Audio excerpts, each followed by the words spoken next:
Ngayon nga mga kabahagi, naisipan namin kumain sa labas. Siyempre kasama ko dyan ang dalawa kong kasama sa trabaho. So, una dyan si Jolber, ayan, at saka si Michael, geng. Ayan, siyempre, ayan na. At nakatawa, may dala pa kaming baon dyan. Ayan, kasi nga, kakaunti ang pagkain doon sa kapsahan. Mabibitin lang kami. At ayan na nga, may humabol na nga si Michael. Ayan, may bit-bit din na baon. O, saan ka pa?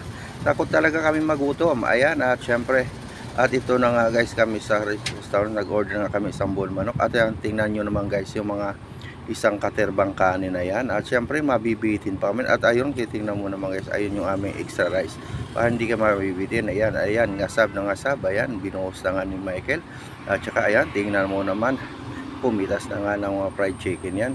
At saka syempre, pagkain dito guys, may gulay. Ayun pa nga, may tortang talong pa nga yun. Ayun na, binuksan na nga yan guys. At ayun yung aming extra rice. Ayan, at saka may lemon pa, hinagi si Gilbert dyan. At syempre andun yung mga Pilipino. Shoutout nga para dun sa mga Pilipino andun sa kabilang misa. Kami nga dyan guys, nakalampiga lang sa sahig.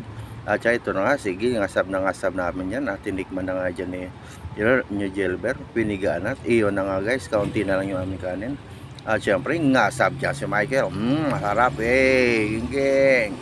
At syempre, ito naman syempre, kaya na dahan-dahan lang ang subo dyan Michael. At syempre, at ito na nga, pagkatapos ito ang natira guys.